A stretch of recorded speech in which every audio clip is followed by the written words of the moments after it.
आणि आपले इथले जे आहेत आमदार खाली मुंडी पाताळ ढोंडी ते तर म्हणतात काय वाईटातून काहीतरी चांगलं होतं, महाराजांचा पुतळा पडला वाईट झालं पण काहीतरी चांगलं होईल. अरे महाराजांचा पुतळा पडला हे वाईट झाल्यानंतर त्यातनं चांगलं काय होणार आहे? मग ही दुर्बुद्धी म्हणजे तुमच्या डोक्यामध्ये मेंदू आहे का कचरा आहे? महाराजांचा पुतळा पडला म्हणजे त्यातनं काहीतरी चांगलं होईल, त्यातनं चांगलं नाही होणार आहे. केसर तर पडल्यानंतर सिंधुदुर्गामध्ये चांगलं होणार आहे. पुतळा पडल्यानंतर वाईटातून चांगलं होईल म्हणताय? लाज लज्जा शरम. महाराष्ट्र प्रेमी बांधवानो भगिनी आणि मातानो, रोज फिरतोय तुम्हाला सगळ्यांना माहिती आहे आणि सर्व महाराष्ट्रभर फिरतोय. असं काही नाही की मी एखाद्याच ठिकाणी जातोय, संपूर्ण महाराष्ट्र पिंजून काढतोय. यापूर्वी सुद्धा मी रत्नागिरीमध्ये आलो होतो आज तुमच्या दर्शनाला आणि तुमचे आशीर्वाद घ्यायला आलेलो आहे. आणि मला खात्री आहे की गेल्या वेळेला काय गडबड झाली काय कळलं नाही, पण आपलं नातं शिवसेना आणि कोकण यांचा तोडण्याचा प्रयत्न झाला, संभ्रम निर्माण करण्यात आला. मी तर असं ऐकलं, विशेषतः मी इथल्या सर्व कार्यकर्त्यांना, महाविकास आघाडीच्या कार्यकर्त्यांना सांगू इच्छितो की नंतर माझ्या असं कानावरती आलं की इथल्या काही भागामध्ये अगदी मतदानाच्या दिवशी टेबल टाकण्यात आली होती कुठल्या तरी एका मैदानात. आता ती टेबल कशासाठी टाकण्यात आली होती हे तुमच्या लक्षात आलं असेल. यावेळेला जागे राहा आणि एवढीच मी विनंती करेन की टेबल त्या दिवसापुरती होती, पण देताना तुम्ही तुमचं आयुष्य त्यांच्या हातामध्ये दिलेलं आहे. कोकण आणि शिवसेना नातं फार पूर्वीपासून हे काय वेगळं सांगण्याची गरज नाही. पूर्वी सुद्धा ते दिवस मी पाहिलेत जिथे सगळे आपण एकत्र होतो. अगदी आता जी परत आलेले आहेत, राजन तेली परत आलेले आहेत, सुधीर सावंतजी, आपण तर त्या काळामध्ये एकमेकाच्या समोर उभे होतो आणि आता आपण सगळे एकत्र आलेलो आहोत. कारण आता पटलंय सगळ्यांना की आपलं कोकण म्हणजे आपलं आयुष्य हे गुंडापुंडांच्या हातामध्ये देऊन चालणार नाही. तुमची मुलं बाळं या कोकणामध्ये ताठ अभिमानाने जगली पाहिजेत, कोणाचे नोकर म्हणून जगता कामा नये. जी काय वकवक स्वतःला कोकणचे सुपुत्र समजतात असे राज्यकर्ते दुर्दैवाने आहेत, त्यांची वकवकच थांबत नाहीये. आणि इथले उमेदवार तुम्हाला कोण म्हणजे आपले तर माहितीच आहेत, त्यांना उद्या तुम्ही आमदार करणारच आहात, राजनला आमदार तुम्ही करणारच आहात, त्याच्याबद्दल काही शंका नाहीच आहे. पण आत्ताचे जे आमदार ज्यांना आपणच मोठं केलं, म्हणजे ज्याला मराठीमध्ये म्हणतात ना खाली मुंडी पाताळ ढुंडी, हे असं सतत खालीच बघून बोलतात. अगदी म्हणजे आता काय मी नकल वगैरे करणार नाही, पण तुम्हाला सगळ्यांना माहिती आहे आधी काय आवडला होता 2014 साली. मला वाटलं अरे वा चांगला माणूस दिसतोय, सभ्य माणूस आहे, सज्जन आहे. शिर्डीला जातात, पण शिर्डीला गेल्यानंतर साईबाबांचा जो मंत्र आहे श्रद्धा आणि सबुरी, ना श्रद्धा पण नाही आणि सबुरी पण नाही. म्हणजे नुसतं जातात आणि साईबाबांपुढे उभे राहतात, मनी नाही भाव, आणि म्हणतात देवा मला पाव. कसं काय पावणार? मला संताप कुठे आला ज्याचा उल्लेख सुधीरजी तुम्ही केलात की घाई गडबडीमध्ये छत्रपती शिवाजी महाराजांचा जो पुतळा उभा करण्यात आला होता, पैसे खाऊन भ्रष्टाचार करून. छत्रपती शिवाजी महाराज म्हणजे काय ईव्हीएमचं मशीन नाहीये. पण असा म्हणला आणि मी म्हणेन थोडंसं माझे कोकणवासी जे आहेत ते भोळे आहेत, थोडेसे कदाचित तुम्ही भुलला असाल की अरे मोदी स्वतः आले आणि त्यांनी महाराजांचा पुतळा उभा केला, आणखीन काय पाहिजे? मी महाराजांचे भक्त आहेत, पण हे भक्त नाही आहेत, हे डाकू आहेत, हे दरोडेखोर आहेत. आजपर्यंत 300-350 वर्ष झाली महाराजांनी उभारलेला सिंधुदुर्ग ऊन वारा पाऊस लाटा तुफान यांचा सामना करून सुद्धा जसं तसं उभा आहे. आणि आमचे दाढीवाले म्हणतात मिंदे की काय करणार, वारे एवढे जोरात होते की त्या वाऱ्याने पुतळा पडला. अरे लाज वाटली पाहिजे तुम्हाला असे राज्यकर्ते म्हणायला. आणि आपले इथले जे आहेत आमदार खाली मुंडी पाताळ ढोंडी ते तर म्हणतात काय वाईटातून काहीतरी चांगलं होतं, महाराजांचा पुतळा पडला वाईट झालं पण काहीतरी चांगलं होईल. अरे महाराजांचा पुतळा पडला हे वाईट झाल्यानंतर त्यातनं चांगलं काय होणार आहे? मग ही दुर्बुद्धी म्हणजे तुमच्या डोक्यामध्ये मेंदू आहे का कचरा आहे? महाराजांचा पुतळा पडला म्हणजे त्यातनं काहीतरी चांगलं होईल, त्यातनं चांगलं नाही होणार आहे. केसर तर पडल्यानंतर सिंधुदुर्गामध्ये चांगलं होणार आहे. पुतळा पडल्यानंतर वाईटातून चांगलं होईल म्हणताय? लाज लज्जा शरम. तुम्ही काय, तुमचा जो कोण मित्र आहे तिथला कोण खाणीवाला आणि हॉटेलवाला, काय त्याचं नाव? टिमलो, त्याच्या चरणी काय वाहून टाकली. आणि माझ्याकडे माहिती अशी आहे की आज राजन तुम्हाला बोलायचं बरंच होतं, पण थोडी वेळेची मर्यादा आहे. इथले ज्या काही गोष्टी मी आणू इच्छित होतो त्या अजूनही झाल्या का नाहीत या प्रश्नाचं उत्तर द्या ना. मग सांगा 2.5 वर्षात आम्ही काय केलं आणि तुम्ही काय केलं. मल्टी स्पेशालिटी हॉस्पिटल मी परवानगी दिली, जागेबद्दल सुद्धा इकडे करायचं का तिकडे करायचं एवढाच मुद्दा बाकी होता. पैशाची पण मंजुरी मी देत होतो, दिली होती जवळपास. अजूनही हॉस्पिटल झाले, पण आपलं सरकार आल्यानंतर मी तुम्हाला हॉस्पिटल देऊन दाखवीन चांगलं, मी घेतो जबाबदारी. पण मधल्या काळामध्ये जे मी म्हणतो तुम्हाला माझ्याकडे माहिती आहे, हेच महाशय आणि त्यांचे मित्र टिमलो असं ऐकलं तुम्ही कन्फर्म करा आपल्या सिंधुदुर्ग आणि कोल्हापूर सीमेवरती फिरत होते जागा शोधायला. जागा शोधतायत कशासाठी?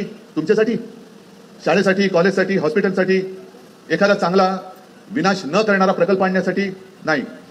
हे जागा शोधत होते ते अदानीच्या गोल्फ कोर्ससाठी शोधत होते, ही माझी माहिती आहे. अदानीसाठी, अदानीचे दलाल बनून तुम्ही माझ्या कोकणामध्ये येता. अदानीचे दलाल बनून तुम्ही माझ्या कोकणवासीयांना फसवताय आणि यांच्या हक्काच्या जागा खेचून मग त्या खाणी असतील, आणखीन काय असेल, सगळं काही ओरबाडून घ्यायचं आणि अदानीच्या चरणी वाहून टाकायचं. हे तर आपल्या हक्काची मुंबई, ही तर अदानीच्या घशात घालतातच आहेत. पण मी ठरवलंच आहे, सरकार येणार म्हणजे येणारच. आणि सरकार आणल्यानंतर मी अदानीच्या घशात घातलेली मुंबई काढून घेणार परत आणि माझ्या गिरणी कामगारांना तिथे परवडणाऱ्या किमतीमध्ये मी घर देईन. गिरणी कामगार पसरलाय नुसता, कोणी त्याला वाली नाहीये. आणि अदानीचे दलाल, सब कुछ अदानी सबका मालिक. अरे साईबाबा काय सांगत होते? सबका मालिक एक है आणि तुम्ही म्हणता सबका मालिक अदानी आहे. सबका मालिक अदानी आहे. हे माझ्या कोकणाचं अदानीकरण मी होऊ देणार नाही, अजिबात होऊ देणार नाही. विषय सगळीकडे जातोय सारखेच आहे. प्रत्येक विभागाची वेगवेगळी शेती आहे. कुठे भात पीक आहे, कुठे डाळ आहे, कुठे सोयाबीन आहे, कुठे कापूस आहे. सगळे शेतकरी हे आज त्रस्त झालेले आहेत. आणि आता यांना पाना फुटलाय निवडणुकीच्या तोंडावर. आम्ही शेतकऱ्यांना कर्जमुक्त करू. आम्ही करून दाखवलं आणि सरकार पाडलं नसतं तर मी परत करून दाखवलं असतं. आणि सरकार आल्यानंतर मी परत करून दाखवणार आहे. आम्ही भाव सुद्धा प्रत्येक ठिकाणी, मग तो काजू असेल किंवा काही असेल, त्याला आपलं सरकार आल्यानंतर आम्ही दिल्याशिवाय राहणार नाही, हे सुद्धा वचन मी तुम्हाला द्यायला लावलेले. पण आता यांनी ज्या काही योजना आणलेल्या आहेत, माता भगिनींना आत्ता कळलंय ना, लोकसभेत फटके पडले तर इथला फटका तुम्ही द्यायला पाहिजे होता. नको तो माणूस डोक्यावर का घेतला हेच मला कळलं नाही.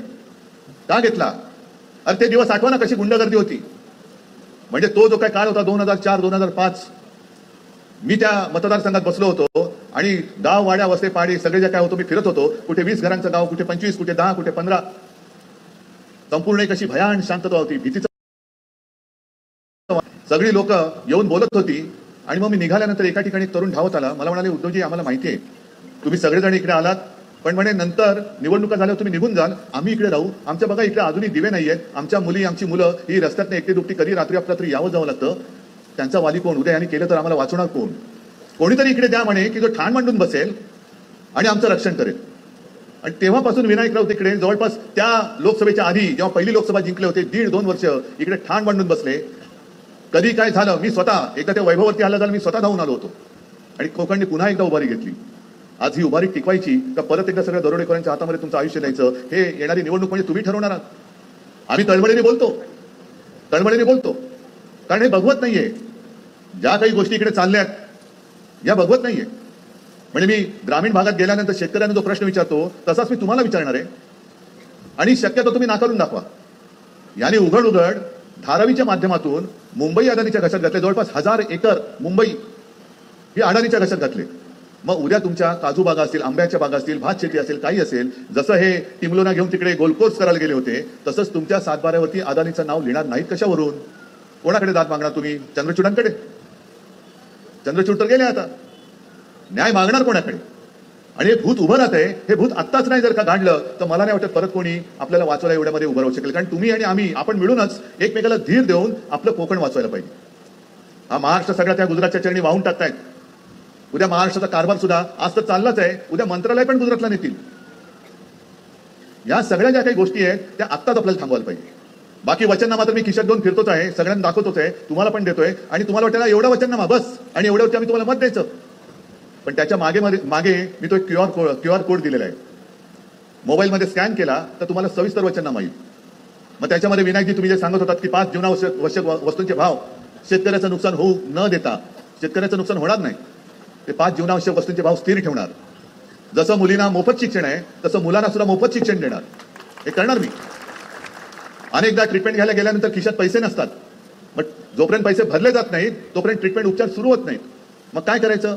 तर 25 लाखापर्यंत कॅशलेस मेडिकल सेवा हे सुद्धा आपली सरकार देणार आहे. महिलांना तर 1,500 ते 3,000 आपण करणारच आहोत. पण महिलांसाठी खास करून स्वतंत्र पोलीस स्टेशन, जिकडे अधिकारी पण आणि महिला पण पोलीस असतील अशी पोलीस स्टेशन आपण राज्यभर उभारणार आहोत. बऱ्याच गोष्टी करणार आहोत. पण हे करणं केवळ आणि केवळ करून घेणं हे तुमच्या हातामध्ये. आज यांनी ज्या काही घोषणा केल्यात, महिलांना 1500 रुपये, मोदीजी तुम्ही 15 लाख देणार होता ना, आणि 1500 का देताय? आता यांच्या सगळ्या योजना, यांची सगळी तोंड उघडायला लागली. आजपर्यंत भाव फक्त गद्दारांनाच होता, तुम्हाला आम्हाला नव्हता. पण आता एकदा निवडणुकीत लोकसभेत फटका दिल्यानंतर त्याच्यानंतर लाडकी बहीण यांना आठवली, त्याच्यानंतर शेतकऱ्यांचं कर्ज माफ करायला पाहिजे ते त्यांना आठवलं, त्याच्यानंतर आणखीन जो काही यांचा जुमलानामा आहे तो त्यांना आठवायला लागलेला आहे. पण मी जेव्हा मुख्यमंत्री होतो तेव्हा मी निवडणुकीची वाट नव्हती बघितली. निवडणूक झाल्याबरोबर पहिला माझा जो निर्णय होता तो रायगडाला निधी देणं आणि शेतकऱ्याला कर्ज मुक्त करणं हा माझा एक पहिला निर्णय होता.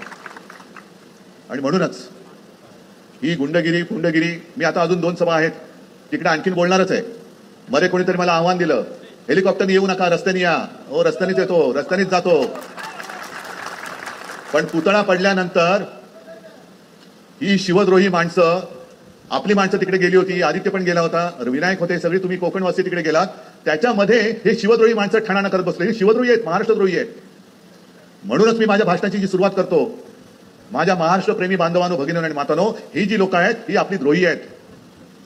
म्हणजे आमच्यावरती तुम्ही आरोप जरूर करा, ते राजकारण आहे, पण तुमची काळी कृत्य जी आहेत ती आजपर्यंत खूप झाली. दुर्दैवाने चुकून गेल्या वेळेला कसं बसं यांचं घोडं गंगेत नाहलं, पण आता ही चूक होऊ देऊ नका. आता मला इथपासून म्हणजे तळ कोकणापासून थेट राजापूर रत्नागिरी तिथपर्यंत जोपर्यंत सगळं कोकण आहे, तसं कोकण इथून मुंबईपर्यंत कोकणच आहे. सगळीकडे आपला भगवा डौलाने फडकला पाहिजे. आणि मी धन्यवाद देतोय काँग्रेसला पण आणि राष्ट्रवादीला पण की तुम्ही सगळेजण आघाडीचा धर्म पाळता आहात. काही जण बंडखोरी करतायत महाराष्ट्रद्रोह्यांना मदत करायला. त्यांना मी सांगतोय, कशाला तुम्ही पाप तुमच्या पदरात घेताय? तुम्ही बंडखोरी करताय की ती बंडखोरी नाही, ती सुद्धा महाराष्ट्राची केलेली गद्दारी आहे. आणि जे कोणी बंडखोर महाविकास आघाडीचे म्हणून दाखवत असतील आणि त्यांची कामं करणारे सुद्धा जे असतील त्यांना सुद्धा मी हेच सांगतोय की तुम्ही पापाचे धनी होऊ नका, तर कोकणवासियांच्या आशीर्वादाचे धनी व्हा. अजूनही वेळ गेलेली नाही आहे. जागांमध्ये थोडीशी खेचाखेच चालते. काही जागा आम्हालाही पाहिजे होत्या, काही जागा काँग्रेसलाही पाहिजे होत्या, काही जागा राष्ट्रवादी म्हणजे शरद पवारांनाही पाहिजे होत्या. पण एकदा आघाडी केल्यानंतर एकत्रित मिळून जे काही जिंकायचं आहे ते करताना मोठं स्वप्न बघा. तुम्ही व्यक्तिगत स्वप्न आता खूप झाली.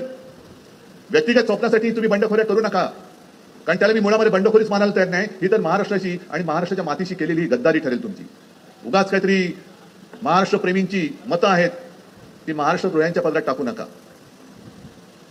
ही विनंती मी आज जाहीरपणाने करतोय, प्रत्येक ठिकाणी करतोय. आज मुद्दामून मला सगळ्यांना म्हणजे जीजी उपरकर आपल्या सोबत आलेत, राजन तर आलेच. राजन, तुमचे अनुभव तेव्हाचे इथे सांगा, जरूर सांगा. सुधीर सावंतांना धन्यवाद देतोय. अगदी आपल्या शैलेश परबला पण मी धन्यवाद देतोय. कारण शैलेश, तुम्ही इकडे पण आणि मुंबईत पण या, इकडे सगळे जे कोणी आहे ते सगळे या, सगळे या. रुपेश वगैरे सगळे या. बघा हे सगळे, यातल्या आता राजन काय आणि जी काय, शैलेश तर आपलाच आहे, पण हे सुद्धा आता कुठे बाबा उमेश, अरे जय महाराष्ट्र. आता यातले काही जण जसं आपण म्हणतो ना परदेशी जाऊन शिकून आलेत, तसे इतर पक्षात जाऊन शिकून आलेले आहेत. आणि राजन, तुम्ही तुमचा अनुभव, आता सभेला वेळ कमी आहे, एकदा सांगायचा की शिवसेनेत जे काही तुम्हाला प्रेम मिळत होतं आणि आता मिळतंय हे तिकडे मिळालं होतं का? एका प्रश्नाचं उत्तर द्या, बाकी काय दिलं नाही तरी चालेल. आणि आता एक चांगली सुरुवात परत होते. जर तुम्ही लोकसभेच्या वेळेला आला असतात तर लोकसभा सुद्धा आपण आपला भगवा इकडे फडकवला असता. ठीक आहे, थोडासा उशीर झालाय, देर है लेकिन अंधेर नाही आहे. आणि आता अंधेर तर होऊ शकत नाही, कारण हातामध्ये मशाल आहे. आता ही मशाल अशीच धगधगत ठेवा. राजन केलीला प्रचंड प्रचंड आणि अति प्रचंड बहुमताने, मताधिक्याने निवडून आणा आणि तुमचं आयुष्य, तुमच्या मुलाबाळांचं आयुष्य हे सुखी, समाधानी आणि आनंदित ठेवा. एवढीच विनंती करतो. जय हिंद, जय महाराष्ट्र.